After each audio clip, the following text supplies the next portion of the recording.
Hi guys, so I'm in my closet again and I am down with a cold courtesy of Aurora, who has generously given us all her virus, and we're all down with this running nose and a cough.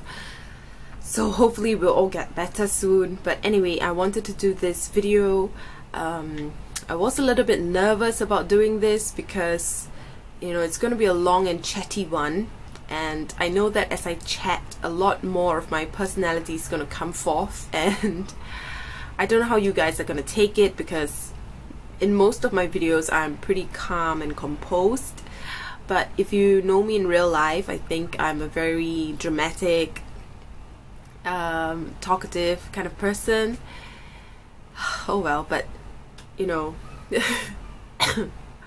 as in, it's not like I don't want you to know the real me, but it's more like I can't, it's a bit awkward to see myself when I'm editing and to see how I really am, because I've told my birth story to my friends before, and I know that I'm always, you know, gesturing and dramatizing everything, acting everything out actually, and I'm just not prepared to see myself on film doing the same things. So anyway, I'm just going to do it because I feel that I've gotten to know many of you in my channel, and I'm so appreciative of the new friends that I've made here on YouTube. So I'm just gonna do it and you get to see who I really am. Okay, so now I'm gonna share with you my birth stories, and I need to share both of them so that you have a more balanced view, and hopefully this video is going to come out positive, or at least I'll be able to share something helpful to any of you who are pregnant or first-time moms out there. So my first birth was very, in my opinion, traumatic, whereas my second one was a very smooth going delivery. So yeah, let's just start with Aurora. So when I was first pregnant, of course, I was nervous, excited. I read up a lot. I read the entire, you know, what to expect during pregnancy. I googled a lot. I ate healthily. I ate vegetables, fish, folic acid, cod liver oil, blah blah blah. So I kept my diet really healthy. But what I didn't realize was that I didn't cut back on my regular lifestyle. So I work in advertising, and if you know anything about advertising, it is a very fast-paced and a little bit stressful, and it's always long hours. So I used to work till 10, 11 at night, and that is the usual. And sometimes we work overnight, but that's rare. But yeah, 10, 11 is the usual cut-off time for us. There's no overtime pay, just putting it out there if you're thinking about advertising. Yeah, but I love my job, and I work in the account servicing department. So not as bad as the designers, but still quite stressful. Yeah, now I was, although eating healthily and everything like that, and mentally I wasn't stressed, or I didn't think I was stressed, but my body, my emotions were actually stressed out, and I didn't know that, you know, because a lot of what I was focusing on was, you know, having a healthy pregnancy, and I was also very focused on not dropping or performing poorly at my workplace. So I didn't want my pregnancy to affect my work, because I didn't want my, you know, if my performance drops, then my colleagues are going to be affected. So I didn't want that to happen, and I didn't want my boss to think that, oh, now that she's pregnant, you know, she's going to be a liability to the company. So yeah, I just put in as much, you know, I would think my usual amount of effort, and that actually was stressing my body out, which mentally I didn't recognize. So sometime in my second trimester, I had a really bad heartburn situation where I collapsed in the office toilet, and it was very dramatic. I called my colleague on the office toilet floor, and I was like, oh, I'm gonna die. And then she came and she sent me to the nearest hospital. And if you ever had a serious heartburn, you would know that the symptoms are the same as a heart attack. So I was dripping in cold sweat. I couldn't really move, I couldn't really breathe, and it was quite terrifying. But yet, you know, because I've read that heartburn is a typical symptom in pregnancy, I just kind of, you know, went on with life. I didn't think that it was like a red alert. I didn't think it was time to relook my lifestyle. I just went on. So as a first-time mom, you really don't know what you don't know, because it's your first pregnancy. So you just, I guess you just guess, you know, as you go along. And yeah, so with that said, when I moved on to my third trimester, I started having super bad constipation. I struggled with constipation all the way, and no matter how much I drank, I ate lots of vegetables, drank tons of water, but it's actually my body being stressed out, you know. And yeah, so one of the typical nights that I was working, I had really bad constipation, and I gave up at 11 o'clock. I remember telling my colleagues, sorry guys, I gotta leave you, my constipation is killing me, I've got to go home to rest. And I took a cab back, and while I was getting out of the cab, I felt a trickle of water going down my leg, and I was like, oh my god, did I just urinate in the cab? And I realized that I was just dripping droplets of water down my leg, and it just didn't seem to stop. So it was so, I think obviously God's protection, that my parents came that night to just pass me some dumplings, because it was the Mid-Autumn Festival. Hang on a minute, I think there's a piece of hair. There you are, stupid hair. Okay, so anyway, it was the Mid-Autumn Festival, and just so that night my parents decided to come by to pass me some dumplings. So they had also ended work at about 11. You know, Singaporeans, we work really hard. I told my parents about this dripping water issue, so they insisted to drive me to the hospital for a quick checkup. So I was about 7.5 months pregnant by then, and I was thinking, oh, it's nothing, you know. So I went to the hospital without a hospital bag. And lo and behold, the nurses checked, and my water bag was actually leaking. So it had a hole, and it was just leaking drip by drip, or drop by drop. Yeah, so I wasn't able to be discharged. I had to stay in the hospital. My gynae came and told me that the water bag has started leaking, and because, you know, it's only 7.5 months, Aurora's lungs are not yet fully formed, she would have to shoot some steroids up into my system so that it will stabilize the growth of the lungs. And so she gave me the shots up my thighs, and let me tell you guys, that steroid injection, oh man, it was just one heck of an injection. It was so painful, I don't even want to think about it. Yeah, so that's it. The nurses told me to contact my husband, and I told them I just can't contact him, and they were like, why? You know, you can just call him, message him or something. And I was like, yeah, but he's away, he's a submariner, and he's under the ocean somewhere. There's no emergency hotline. There's just no way I can get to him. So he'll be back by the weekend, and that day, it was a Monday, I remember. I told my gynae that I wished to wait as long as possible, so that my husband could be with me when I gave birth. So we waited, and on the 4th day, the gynae came in to say that, you know what, the water level in the bag is pretty low, and if by tomorrow morning your husband is not here, too bad, we'll have to induce you, and we have to deliver the baby.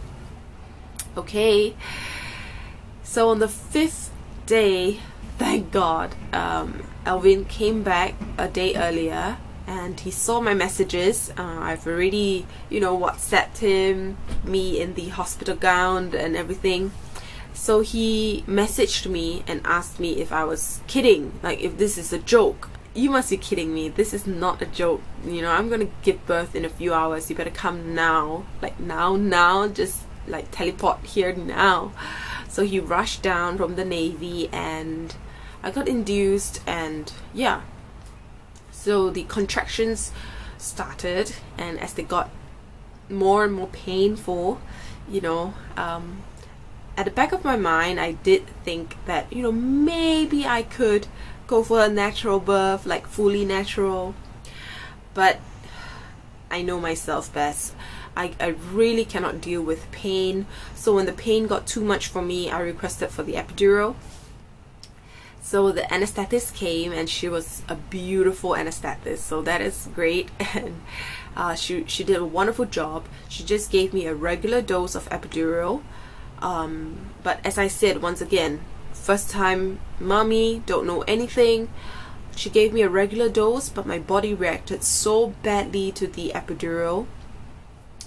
I started shivering uncontrollably. I started to vomit, you know, water, and I just kept puking. I couldn't even stay awake. I was just so drugged, and so in the labor ward, literally there were 2 nurses pushing down on the sides of my belly.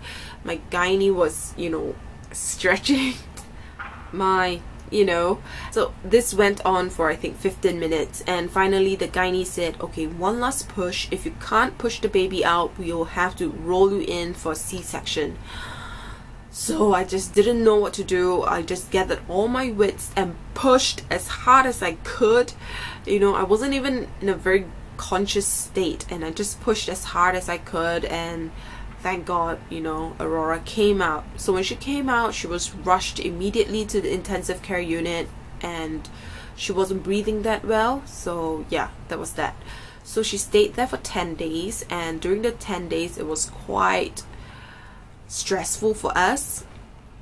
Firstly, because they were doing lots of checks, and there were tubes up her nose and everything, and the doctor did find some bleeding in her brain, and but obviously, thank God, you know, everything healed well.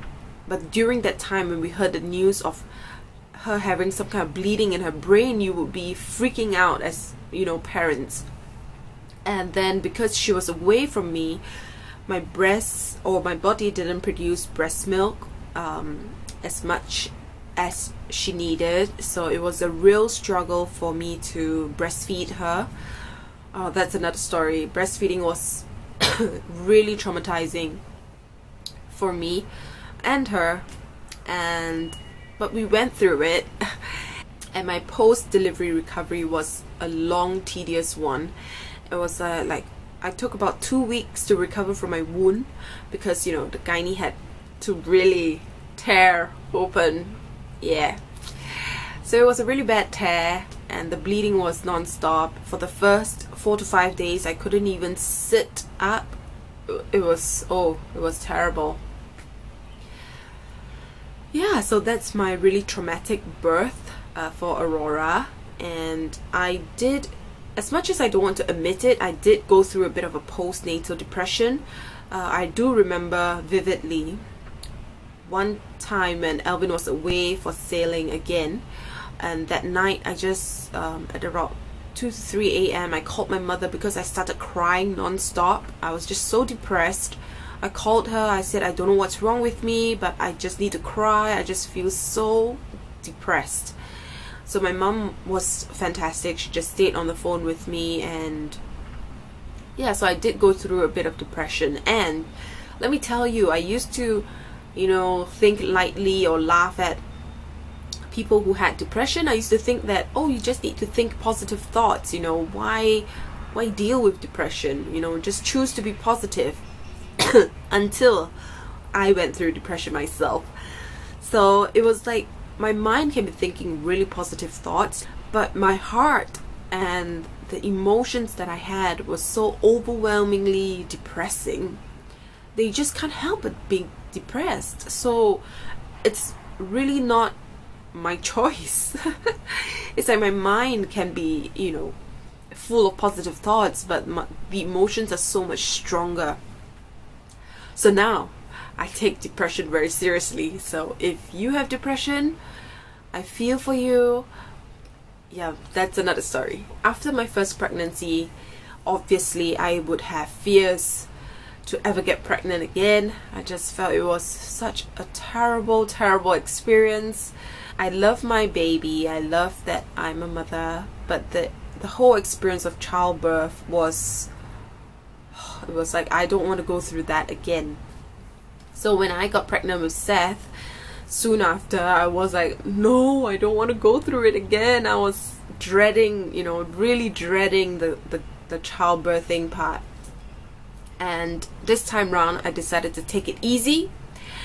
I made up my mind. I went to my bosses. I told them, you know what, I can't do this thing anymore. I was ready to just quit and go and find a part-time job. So I told my bosses that I don't want to be a liability to the company. I'm going to quit, and because I just can't put in the hours. But thank God for my bosses. They are the best bosses in the world. They offered me a flexible hour arrangement so I could leave at 4 every day, and I'm so thankful for them, because this really allowed me to have time for my family, and it just made me so much more, you know, relaxed. This time around, in my second pregnancy, I told myself to just, you know, be happy, just eat whatever you want to. I still ate healthily, but I had my, you know, McDonald's when I feel like having McDonald's. I had my Starbucks when I wanted to have Starbucks. Yeah, so it was a much more enjoyable pregnancy, I would say. And then when it came down to my third trimester, once again it was an early birth, but at least I carried Seth till I was 37 weeks, I think, yeah. So on the last day of work, just before my maternity leave started, that night the contractions came. And it just got worse and worse until about 3 a.m. So we drove down to the hospital, and yeah, they were real contractions, and so I just stayed there and they just went on. So I was getting a little bit nervous and about the childbirth, right? So I waited for the contractions to get really painful, and then I requested for the epidural again, and I requested for the same anesthetist because she is gorgeous. And she came, and I requested for the least amount of epidural to be placed in me, like the minimum dose. So she just gave me a very little bit, and thank God for that, because then my body had time to adjust to the drug. So I started off with the shivering, but after about half an hour my body adapted to it, and then before I went into the labor ward, I was in a very relaxed and happy state to push. So that made a big difference, because, you know, in the labor ward I just pushed 3 times, and then at the 4th push Seth came out. In fact, the gynae had to say, slow down, you know, let me get ready to receive your baby. So it was such a smooth delivery, and I could look at him, and Alvin could cut his umbilical cord. And because I wanted to breastfeed, I requested for him to, you know, have skin-to-skin contact with me, and he started suckling. So my body knew that, you know, it needed to produce the breast milk. So breastfeeding him has been also a very smooth journey. It's 180 degrees difference from Aurora.